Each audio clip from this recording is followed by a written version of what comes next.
सलाम पाकिस्तान टुनाइट भी डीके के साथ दानिश काजी आज आपके साथ हाजिर है। मैं आज एक बड़े इंटरेस्टिंग टॉपिक पे पॉइंट कवर करना चाहूँगा। मुख्तलिफ़ जगहों से मुझे मैसेजेस आ रहे हैं हमारी उर्दू स्पीकिंग कम्युनिटी की तरफ से कि जी हमारा मोरल जो है ना वो काफ़ी हद तक जो है वो दबा दिया गया है। अच्छा, उसके पीछे देखें लॉजिक मैं समझाने की कोशिश करूँगा, फिर आप लोग अक्लमंद हैं, आप माशाल्लाह से एक ऐसी कौम से बिलोंग करते हैं जो उनके बाप दादा पढ़े लिखे थे, आप समझ जाएंगे कि आपके साथ क्या गेम खेली जा रही है। अच्छा, मसला ये है कि किसी न किसी ने तो इस बात को एड्रेस करना है, क्योंकि आपकी जो लीडरशिप है उसको सिर्फ इस बात में फंसा दिया गया है कि वो अपने आप को क्रिमिनल ना होने से बचाए, वो अपनी हुब्बुल वतनी को साबित करने में लगी रहे और वो जो है वो मुख्तलिफ़ तरीके से किसी तरह से जो है ना वो साबित करती रहे कि जी हम बहुत अच्छे हैं, बहुत ज़बरदस्त पाकिस्तानी हैं, और मुद्दे से उनको हटा दिया गया। अच्छा, उसका नुकसान क्या हो रहा है? उसका नुकसान ये हो रहा है कि जैसे मैंने पिछले दिनों एक ब्लॉग किया कि उसमें आपको जो है वो जो एक पहले तो आपको ना प्राइवेट सेक्टर में आपको नौकरियां मिलती थी, और गवर्नमेंट सेक्टर जो है भुट्टो साहब की जो तोहफ़ा है इस मुल्क को, जो कहते हैं जमहूरियत के बादशाह थे इस मुल्क के, वो सारा का सारा तोहफ़ा उन्होंने जो है कोटा सिस्टम के बाद जो है वो अपने जो इंटीरियर्स हैं उनके लिए मुख्तस कर दिया, क्योंकि शायद उनको इस बात का शक था कि वो लोग जो हैं वो प्राइवेट सेक्टर में नहीं आ पाएंगे। मगर अब चूँकि ब्रांड ऐसा किया जा रहा है इस कम्युनिटी को, ताकि वो हमारी ख़ासतौर पे उर्दू स्पीकिंग महाजर कम्युनिटी को सिंदत बन की, ताकि उनके ये जो प्राइवेट सेक्टर की नौकरियां हैं उनको भी जो है लिमिट या रिस्ट्रिक्ट कर दिया जाए। अच्छा, उसकी वजह क्या है? आज हम इस बात को समझने की कोशिश करेंगे और इंशाल्लाह आप लोगों को समझ में आ जाएगी, और अगर समझ में आ जाएगी तो फिर आप लोगों को इतना बुरा नहीं लगेगा जैसा हो रहा है, जो उसकी वजह से मुझे मुख्तलिफ अपना जो यूथ है वो फ्रस्ट्रेटेड नज़र आता है, क्योंकि कोई और ये ज़िम्मा फ़िलहाल नहीं पूरा कर पा रहा, क्योंकि तो आज मैं कोशिश करूँगा इस बात को कवर करने की। तो रॉबिन शर्मा जो है वो एक बड़े मशहूर मोटिवेशनल स्पीकर हैं, उन्होंने बहुत सारी किताबें लिखी हैं, उसमें ख़ासतौर पर किताब का नाम है the monk who sold his Ferrari. उन्होंने पिछले दिनों एक बात कही, उन्होंने कहा कि, और जो सबको पता है, कोई मैं अनोखी बात नहीं करने जा रहा, कि इंसान का जो 95% लाशऊर है वो उसके 5% शऊर को जो है ना वो ड्राइव करता है। तो अगर आपके लाशऊर में ये है कि आप कावर्ड हैं तो आप कुछ भी करेंगे, उसका जो इम्पैक्ट है वो आपके 5% लॉजिकल डिसीजंस पे आएगा। मतलब ये है कि अगर आप नहीं भी कोई चीज़ फैसला करना चाह रहे होंगे, आपका लोअर शूर जो 95% ड्राइव कर रहा है वो उसको ओवरटेक कर देगा। तो जो भी साइकोलॉजिकल वॉरफेयर का हिस्सा होता है उसमें कोशिश क्या की जाती है कि इंसान के लाशऊर के अंदर वो बातें घुसा दी जाएं जो वो हर कोई सुनना चाहता है या करना चाहता है। इसी तरह आप देखें ना कि इस वक्त जो दो प्रोविंसेस की जो ब्यूरोक्रेसी हमारे मुल्क को रन कर रही है, वो कौन से दो बड़े प्रोविंसेस हैं? कुछ शर्माने की बात नहीं है जी कहने की, एक पंजाब है और एक केपी के है। आप ये देखें कि 1946 के जो इलेक्शंस हुए थे उसमें ये दोनों सूबे जो थे ये तो आपका सपोर्ट कर रहे थे पाकिस्तान के ख़िलाफ़। इन्होंने जाके वोट दिया, एक ने यूनाइटेड पार्टी पंजाब पार्टी को, यानी कि सरदार सिकंदर हयात अवाना की पार्टी को, और दूसरे कांग्रेस को वोट दिया। चूँकि ये खुद और इस वक्त बहुत सारे लोग आप गवर्नमेंट में ऐसे मौजूद हैं जो हमें रोज़ डिक्टेशन देते हैं हुब्बुल वतनी में, उनके जो बाप दादा थे, चूँकि वो खुद लाशऊर में बूट पॉलिश करते आए, वो उनके तलवे चाटते आए, तो वो ज़हनी तौर पे आज हो सकता है कि 1947 में कायद आज़म मोहम्मद अली जिन्ना के तवस्सुत से हमें आज़ादी मिल गई हो, मगर चूँकि वो 200 साल से ग़ुलाम बन के रह के आए, तो आज उनके लाशूर यानी 95% के अंदर ग़ुलामी घुस चुकी है, यानी कि उनके न्यूक्लियस में भी ग़ुलामी घुस चुकी है। और आज वैसे हम एक आज़ाद मुल्क हैं, मगर वो ज़हनी तौर पर जो है वो ग़ुलाम बन चुके हैं। वो किसी भी ऐसी चीज़ को चैलेंज करने की कैपेसिटी में नहीं है जो वो देखने गलत हो रहे हैं, क्योंकि उनको दिखा दिया गया है कि जो आपका मालिक आपको कहेगा आपने वही करना है। अब चूंकि वो खुद ऐसे हैं तो वो आपसे भी ये चाहते हैं कि भाई आप भी गुलाम बन के रहें, क्योंकि उनको वही चीज़ अच्छी लगती है, वही चीज़ समझ में आती है। इसीलिए आप देखें ना कि आज तक पाकिस्तान में फ्यूडल सिस्टम क्यों नहीं ख़त्म किया गया, क्योंकि जो खुद गुलामी भुगत के आए वो चाहते हैं कि हम गुरों से आज़ादी हासिल करने के बावजूद उनकी गुलामी करते रहें, और वो चूंकि खुद गुलामी पसंद है तो वो चाहते हैं कि हर कोई जो है उनके साथ गुलामी करता रहे। और गुलामी का तकाजा क्या है? उनकी तारीफ़ करता रहे, उनके कसीदे पढ़ता रहे, उनके लिए गाने गाता रहे, उनके लिए तराने पढ़ता रहे और उनकी मर्ज़ी की नारे लगाता रहे। अब हुआ क्या है, यही लोग आज इस कौम के यानी हमारे शहर के यूथ के यानी सिंध अर्बन के यूथ के दिमाग में ये बात घुसाने में तुले हुए हैं कि भूरे हैं हम, भोले हैं हम, कमांडो हैं हम टेररिस्ट हैं, हम गुंडे हैं, हम जो हैं, ताकि हम अपनी आइडेंटिटी खो दें, हम चूंकि इनकी गुलामी को रिजेक्ट कर चुके, देखें ना कराची में क्या हुआ। कराची में पहले फ्यूडल से इलेक्शन जीतते थे, मगर जब से एक मुतविज़ पार्टी ने आके, मुतविज़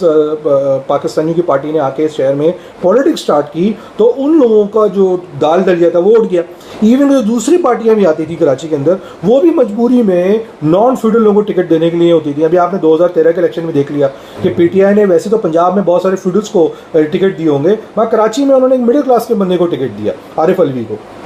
ठीक है। इवन जब NA 240 का री इलेक्शन हुआ, उधर भी उन्होंने मिडिल क्लास के बंदे को, यानी मिडिल क्लास या अपर मिडिल क्लास कहने आप, इमरान इस्माइल को टिकट दिया। वो किसी फ्यूडल को लाकर उन्होंने कराची में इम्पोज करने की कोशिश नहीं की, क्योंकि अंदाज़ा हो गया कि कराची के लोग जो हैं वो इस बात पे कम से कम इतना शऊर रखते हैं कि वो किसी फ्यूडल को अपने ऊपर बर्दाश्त नहीं करेंगे। अच्छा, अब ये सोच किसने दी आपको? ये उसी पार्टी ने दी जिसको आज हम गद्दार कह रहे हैं, और उसी ने समझाया कि नहीं भाई, आप सुपीरियर हैं, आपके बाप दादा ने तो गोरों से आज़ादी हासिल की है, आप कैसे इनके गुलाम बन के रह सकते हैं। और मैं ये समझता हूँ कि जंग ही उसी सिस्टम के खिलाफ है जिसने अंग्रेज़ों से आज़ादी ले ली है, मगर अब आपको चाहते हैं कि आप इनके गुलाम बन के जो ना वो जीते रहें चूँकि, और जो रजिस्ट करेगा वो गद्दार होगा, वो गुनहगार होगा, वो जो है वो मुल्क का गद्दार होगा। उसको आप कुछ भी कह लेंगे, टेररिस्ट कह लेंगे, दहशतगर्द कह लेंगे और साइड में हटा देंगे। कल आपके साथ भी हो सकता है, मेरे साथ भी हो सकता है, किसी के साथ भी हो सकता है। अच्छा, अब समझने वाली बात यह है कि आज आपकी लाशऊर में, यानी 95% में घुसाया जा रहा है कि आप निकम्मे हो, आप ख़राब हो, आप टैलेंटेड नहीं हो, आप वाइवा भी क्लियर नहीं कर सकते, आप किसी काम के नहीं हो, ताकि आप गिव अप कर दें और अपने, तो पहले जो राइट्स मांगने की बात है, राइट्स आप तभी मांगती नहीं कौम जब उसको शऊर आ जाता है, जब उसको समझ में आ जाती है उसके हकूक़ क्या है। आप उसको तो भूल जाएं, आप सर्वाइवल फेज़ में चले जाएं। जब आप सर्वाइवल फेज़ में जाएंगे तो आप क्या होगा, आप डोरमेंट फेज़ में हो जाएंगे। जब डोरमेंट फेज़ में आप जाएंगे तो कौमों की डिमाइस हो जाती है। तो जो 25-30 साल से स्ट्रगल की गई उस आइडेंटिटी को डेवलप करने की, उस सोच को डेवलप करने की, सिर्फ शायद इसलिए नहीं कि हम जो हैं वो एक सर्टेन कम्युनिटी से बिलोंग करते हैं, मगर शायद इसलिए क्योंकि हम इस बात को एक्सेप्ट नहीं करते कि हमने भी उन्हीं घरानों की